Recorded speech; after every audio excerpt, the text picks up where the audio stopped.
আসসালামু আলাইকুম everyone. So আজকে আমরা একটা নতুন ভিডিও সিরিজ শুরু করতে যাচ্ছি, আইটি এবং ICT tutorial course for all job seekers. BCS হোক, ব্যাংক জব হোক বা যে কোনো গভর্নমেন্ট জবের আইটি বা আইসিটি সেক্টরের জন্য এই সিরিজটা। সো প্রথমে আমরা শুরু করতে যাচ্ছি একদম বেসিক থেকে, হিস্টোরি অফ কম্পিউটার্স।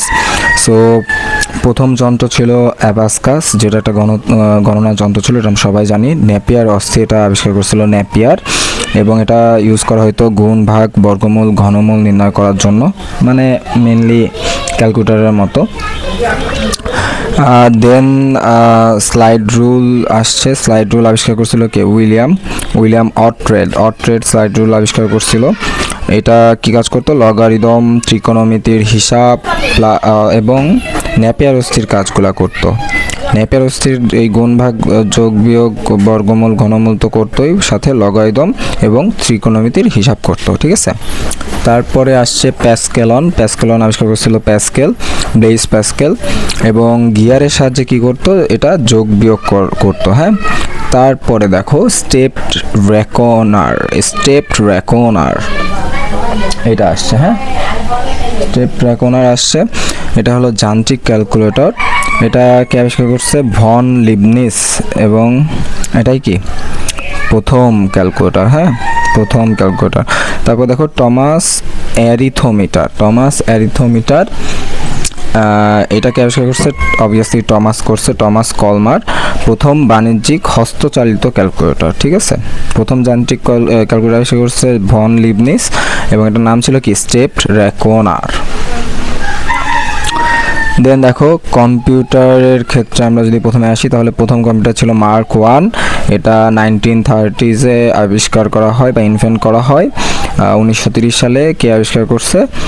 আইক্যান, বা ইনভেন্ট করছে কে? উদ্ভাবন করছে আইক্যান করছে, প্রথম ইলেকট্রোমেকানিক্যাল কম্পিউটার। হ্যাঁ, তো প্রথম স্বয়ংক্রিয় গণনা যন্ত্র ছিল এটা, এবং কোনো ভ্যাকুয়াম বাল্ব ব্যবহার করা হয়নি কিন্তু এটাতে। হ্যাঁ, কোনো ভ্যাকুয়াম বাল্ব ব্যবহার করা হয়নি। তারপরে 1930 পরে 1939 সালে এবিসি আবিষ্কৃত হয় বা ইনভেন্ট হয়। এটার ফুল ফর্ম হলো অ্যাটানোসফ বেরি কম্পিউটার। এটা আবিষ্কার করছে কে? অ্যাটানোসফই আবিষ্কার করছে। অ্যাটানোসফ বেরি কম্পিউটার, এটা শর্ট ফর্ম এবিসি। এবং এটা কি ছিল? প্রথম স্বয়ংক্রিয় ডিজিটাল কম্পিউটার, এবং এটা কি ছিল? ইলেকট্রনিক ছিল। প্রথম স্বয়ংক্রিয় ইলেকট্রনিক ডিজিটাল কম্পিউটার, যেটা নট প্রোগ্রামেবল। এটা কিন্তু ইম্পর্টেন্ট, নট প্রোগ্রামেবল। ঠিক আছে। বাইনারি গণনাভিত্তিক প্রথম কম্পিউটার, প্রথম কম্পিউটার, এই যে ডিজিটাল কম্পিউটার, প্রথম ডিজিটাল কম্পিউটার। হ্যাঁ, ভ্যাকুয়াম টিউব ব্যবহার করা হয় এটাতে, এবং স্টোরেজ হিসেবে কি ব্যবহার করা হয়? ক্যাপাসিটার ব্যবহার করা হয়। ওকে, তারপর দেখি 1939 সালে আসি আমরা।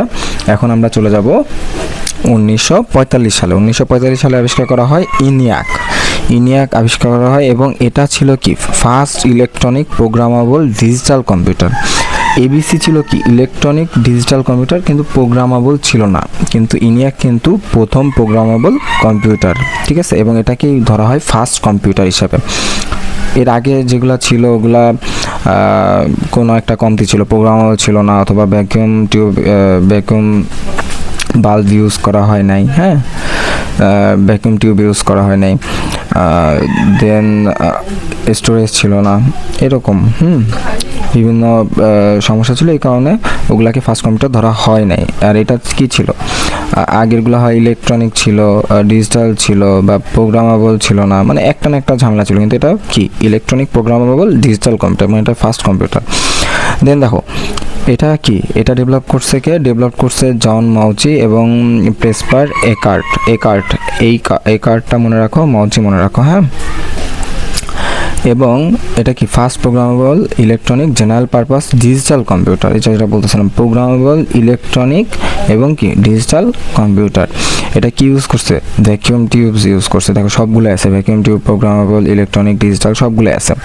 এবিসি অ্যান্ড ইনিয়াক বোথ আর digital computer, but ENIAC is programmable and ABC is not. এটাই হলো ডিফারেন্স ছিল। তারপর দেখো আমরা 1945 পরে 1946 সালে দেখি। 1946 সালে কি হয়েছে? এডভ্যাক আবিষ্কৃত হয়েছে। এটার ফুল ফর্ম কি? Electronic discrete variable automatic computer. Okay, আস্তে আস্তে আমরা অটোমেটিক কম্পিউটারে চলে আসছি। জন বন নিউম্যানের তত্ত্ব ব্যবহার করা, এটা ইম্পর্ট্যান্ট। তারপরে এটসেক কম্পিউটার, এটসেকের ফুল ফর্ম কি? Electronic delay storage automatic calculator. Delay storage automatic calculator. আর এটা ছিল electronic discrete variable automatic computer. তারপর দেখো পূর্ণাঙ্গ সংরক্ষিত প্রোগ্রাম বিশিষ্ট প্রথম কম্পিউটার। এই যে দেখো স্টোরেজ ছিল এটাতে, হ্যাঁ এটাতে কি ছিল? স্টোরেজ ছিল, এবং প্রথম স্টোরেজ প্রোগ্রাম বিশিষ্ট, সংরক্ষিত প্রোগ্রাম বিশিষ্ট প্রথম কম্পিউটার। আগের প্রোগ্রামগুলো সংরক্ষিত ছিল না, এটা কি? সংরক্ষিত প্রোগ্রাম বিশিষ্ট প্রথম কম্পিউটার। এবং mercury delay lines for storing data, এটা খুবই ইম্পর্ট্যান্ট, এটা বিশেষ আসছিল। মার্কিউরি ডিলে লাইন্স ব্যবহার করা হয় কোনটাতে? এটসেকে ব্যবহার করা হয়, এবং এটার নামেই কি আছে দেখো? Delay storage automatic calculator. So mercury delay lines ব্যবহার করা হয় এটসেকে। ডেভেলপড বাই মরিস উইলকিস আছে শেষে, হ্যাঁ। তো ইউনিভ্যাক ইউনিভার্সাল অটোমেটিক কম্পিউটার, এটা আবিষ্কার করা হয় 1951 সালে। 1946 সালে এডভ্যাক, 1949 সালে এটস্যাক, এবং ইউনিভ্যাক আবিষ্কার করা হয় 1951 সালে। প্রথম বাণিজ্যিক ভিত্তিতে তৈরি কম্পিউটার, প্রথম বাণিজ্যিক ভিত্তিতে তৈরি কম্পিউটার। এর আগে যে কম্পিউটারগুলো ছিল এগুলো সব নিজস্ব কাজে বা যুদ্ধের কাজে, মানে খুবই প্রাইভেটলি ইউজ করা হইতো, কিন্তু বাণিজ্যিকভাবে সবার জন্য প্রথম উদ্ভাবিত বা ইনভেন্টেড কম্পিউটার হলো UNIVAC, universal automatic computer. Developed by who? John Mauchly কিন্তু ইনিয়াকও আবিষ্কার করছিল, প্রথম যে ফার্স্ট কম্পিউটার যেটা আমরা ধরি, এবং প্রেসপার অ্যাকার্ট, এরাই কিন্তু ইনিয়াক আবিষ্কার করছিল, ঠিক আছে। সো এই ছিল আমাদের হিস্টোরি অফ কম্পিউটার্স।